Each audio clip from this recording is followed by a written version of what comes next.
Hey guys, and welcome back to the Diabesties channel. Jazz over here.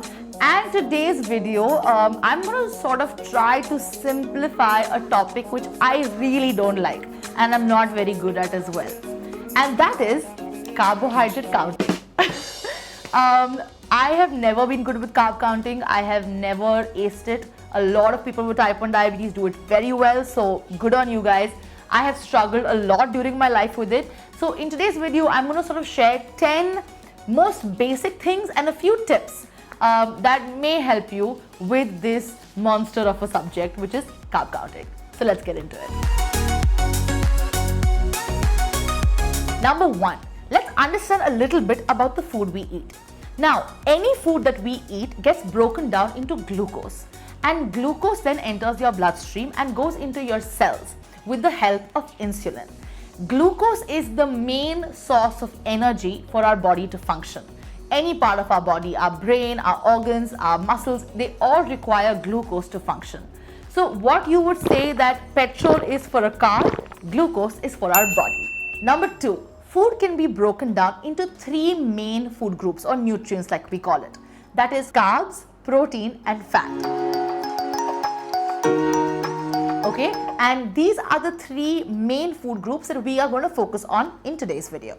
Number three, why is carbohydrate important for your diet? Glucose from carbohydrate is essential for your body. Some carbohydrates make you feel fuller for longer after eating. High fiber carbohydrates like whole grain and fruit are also important for your healthy diet. Number four, carbohydrates can be classified into many different types. So we are going to classify them into three ones. One is simple carbohydrate, complex carbohydrate, and refined carbohydrate. So we can classify them further into good and bad carbs. The good carbs are the complex and simple carbs. Complex carbohydrates take longer to digest, which make you feel full longer and also do not cause major spikes in your glucose level. They are packed with vitamins and minerals which are very, very good for your body and your health. Including complex carbohydrates into your diet will give you sustained energy throughout the day as well. Examples of this are unpolished rice, millets, oats, sprouts and things like that. Simple carbohydrates give you short boosts of energy throughout the day. They raise your sugar faster than complex carbohydrates do, and these are sort of best used to correct for a hypoglycemic incident. Examples of simple carbohydrates are juice, honey, milk, fruits, and some vegetables. And lastly, we have the bad carbohydrates group, which are basically refined carbs. Our body processes refined carbs very, very quickly, which causes those unwanted spikes and those drops as well. Examples of this are white bread, flour or maida, soft drinks, artificial syrups, and sugar. Number five, impact of carb on your sugars. Carbohydrates have the most impact on your sugars, more than protein and fat. Within 15 minutes of eating something with carb in it, your sugars begin to rise. How much they rise and how quickly they rise depend on the type of carb you have consumed, whether it is simple, complex or refined. Number six, fiber is our friend. So fiber does not actually have any impact on your glucose levels, but the addition of fiber with carbs can actually make processing the carbs into your body slower, so will not cause any unwanted spikes. So here comes a tip as well. If you are eating something with more of a carb content, try to include as much fiber in it as possible. For example, if you're having poha, which we all love, try to include very little poha and fill it up with lots of vegetables like beans and carrots and peas and whatever else you like. The more the fiber in the meal, the less the carb value will be. Number seven, protein and fat.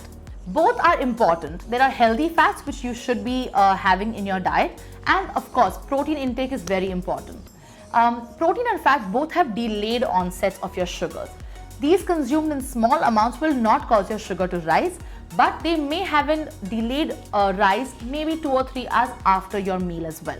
So it's important to see different proteins and fats and what their effects on your sugars are. Number 8, how do you actually count carbs? So carbs can be counted through 2 ways. One is by grams and one is by a carbohydrate exchange. One carbohydrate exchange is considered 15 grams of carbohydrate. So this is also called a carb choice or a carb portion.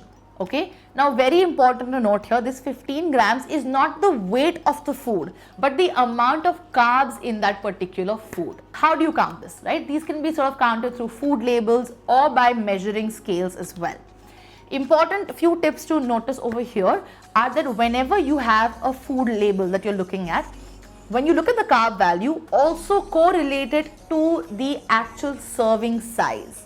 Alright, that's one thing. Second thing, any amount of fiber in that particular meal, you need to subtract it from the carb amount and use that subtracted value as the carb that you're going to correct for. Number 9, using the ICR, insulin to carb ratio. ICR is the way that you will understand how much insulin to inject for the amount of carbs you are eating. ICR formula is 500 divided by total daily dose for people above 12 years old, and it goes between 300 to 450 divided by TDD for people below 12 depending on their insulin intake. So calculate your ICR with the help of your endocrinologist and use that number when you are actually eating meals. For example, my ICR is 10. That means that 1 unit of insulin will act for 10 grams of carbs. So if I am eating a meal of, let's say, 50 grams of carbs, once I've minused the fiber, then I would do 50 divided by 10, which is equal to 5 units of insulin. Sounds simple. I know it's a little bit more difficult than that. And the last tip, number 10. Use apps to help you identify the amount of carbs in food. The app that is really good, which I use, is called Healthify Me, and it sort of has a lot of Indian foods carb amounts in it as well. So you choose your meal, it will show you the carb content, the fat content, the protein content and the fiber content. So it makes it easier for you to understand how much carbs is in your meal. That app is good. MyFitnessPal is a good app that you can also use. There are a ton of resources out there that can help you when you're actually looking for common foods. And a bonus tip, that whenever you are correcting, try to have your sugar level as normal as possible. If your sugar is, let's say, 180, maybe take a small correction, wait till it comes down to 140 and then begin eating. This will help all your calculations work out better. So that was today's video, guys. I know it's very complex. I have really tried to make it as simple as possible and tell you the absolute basics. We will do an in-depth video about all these concepts in a bit, but hope this sort of kickstarts your journey into carb counting if you haven't already, and you get better, of course, with practice. The best app to use is your calculator app over here, so you do not mess up any calculations like me. But hope these tips and tricks can help you understand food and carbs and insulin and diabetes a little better. Until the next video, stay safe, wash your hands, practice social distancing, wear a mask, get vaccinated, and count your carbs. Be good, everyone. I'll see you in the next one.